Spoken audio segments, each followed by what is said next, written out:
Self-discipline comes from within. It's a desire.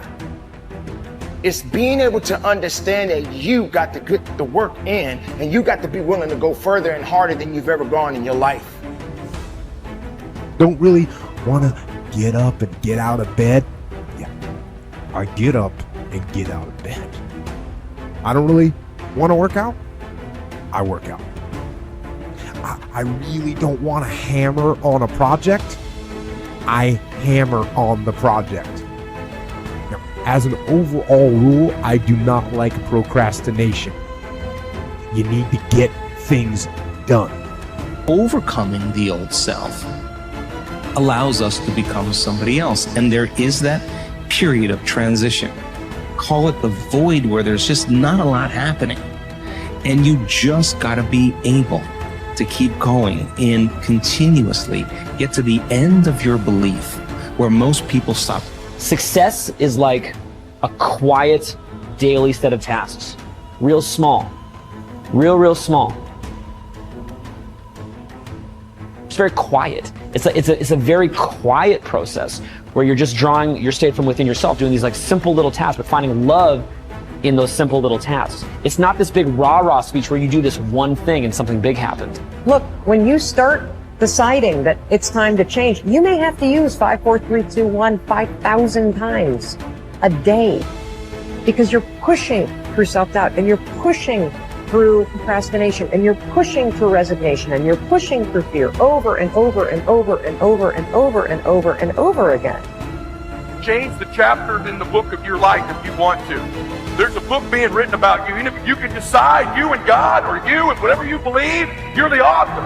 You can turn the page. It might be year 2, 3, 4 before you get your big win, but you can decide now, I'm going to walk up and be a different person. See, we don't have the courage, and that's what it takes, courage.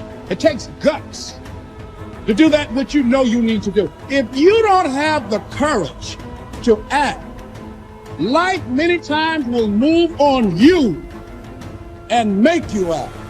And the measure of a person's will is determined by what they are willing to do to ensure triumph over tragedy.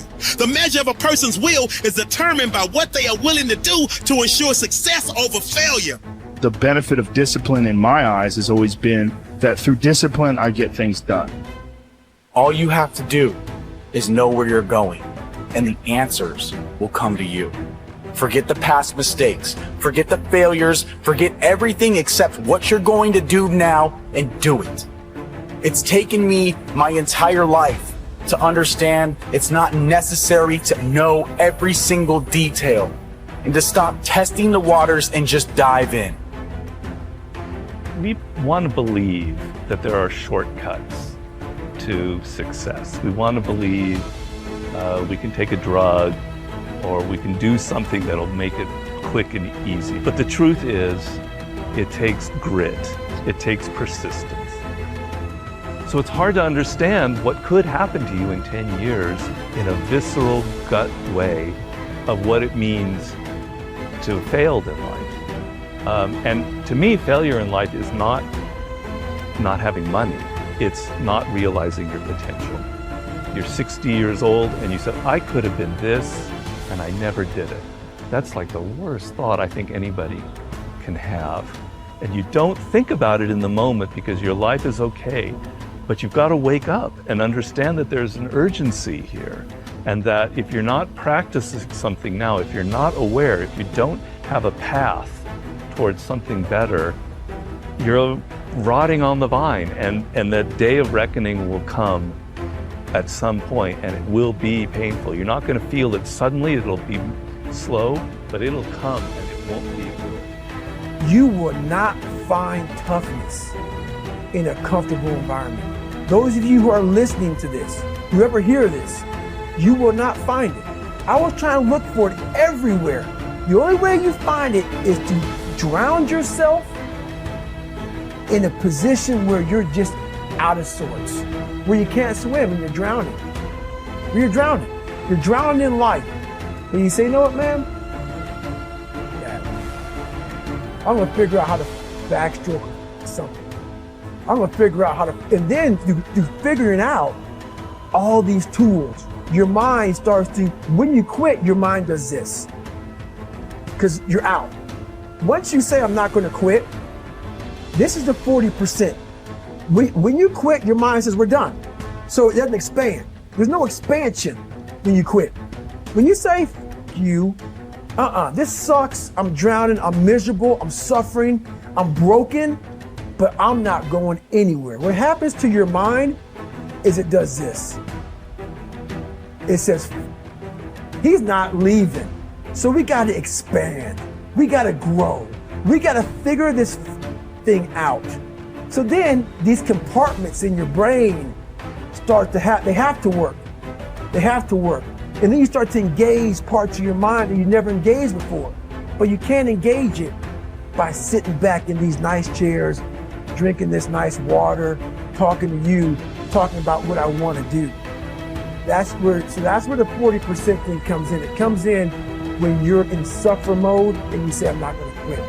You're forcing your brain now to operate on a level it's not used to, but then it becomes used to. Successful people are intensely solution-oriented. The fact is that life is a continuous succession of problems and difficulties without end. This river of problems is only interrupted by the occasional crisis, which makes the problems seem small in comparison. In fact, if you are living a busy life, you will probably experience a crisis of some kind every 2 to 3 months throughout your life. You will have business crises, family crises, financial crises, health crises, and other crises. The problems and crises never stop. They keep coming like the waves of the ocean. The only thing you can control is your responses to these problems and crises. And therein lies the key to your success. Successful people respond effectively to problems. Ineffective people do not. Successful people take a deep breath, relax and think clearly. They look for the good in every situation. They seek the valuable lesson. Above all, they focus on the solution, on what can be done rather than what has happened and who is to blame. There is a methodology that you can use to solve any problem. It requires that you approach the business of problem solving systematically and in an organized fashion. Just like there is a process for solving mathematical problems, there is a process for solving business and life problems, and you can learn it, use it for the rest of your career. Step 1. Define the problem clearly.